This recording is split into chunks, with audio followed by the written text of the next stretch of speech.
Il persévérait à l'enseignement des apôtres. 2, c'était quoi? 42, dans la communion fraternelle. Il persévérait dans la communion fraternelle. Amen.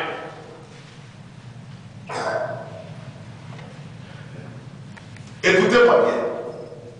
Il persévérait dans la communion fraternelle. Amen. Qu'est-ce que cela signifie?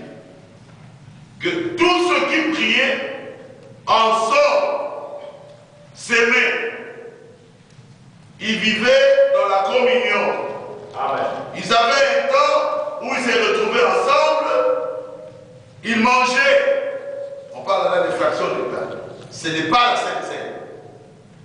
Ils se retrouvaient ensemble, ils pouvaient manger ensemble. Amen. Vous ne pouvez pas me dire que vous aimez quelqu'un et vous n'avez pas de communion fraternelle avec lui. Vous pouvez pas me dire que vous ne pouvez pas faire la communion fraternelle sans la nourriture. Amen.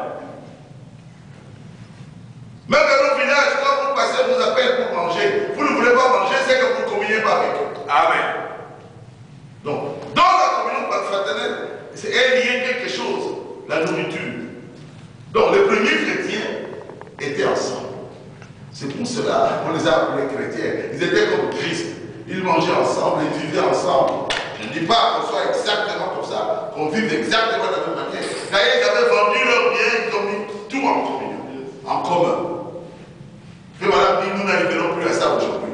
Mais quand même, si quelqu'un souffre, vous pouvez l'aider financièrement. Amen. Parce que vous êtes des chrétiens. Amen. Ah, frère, c'est trop dur. Ce n'est pas dur.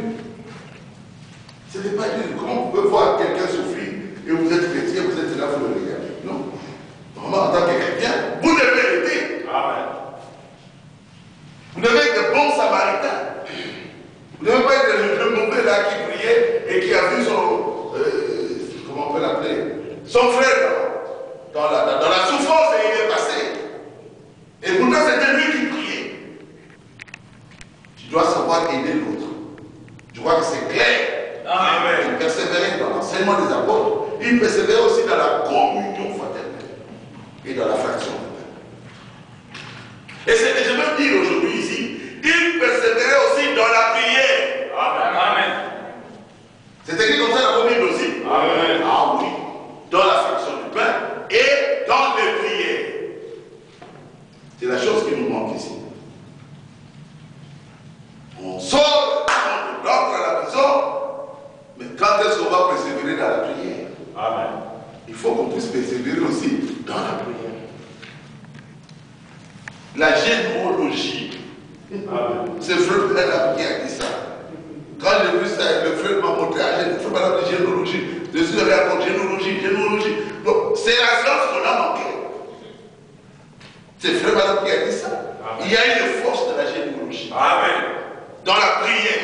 Avec chaque chose dans la prière. Souvent nous parlons beaucoup. Au lieu d'aller à la maison et prier. Amen.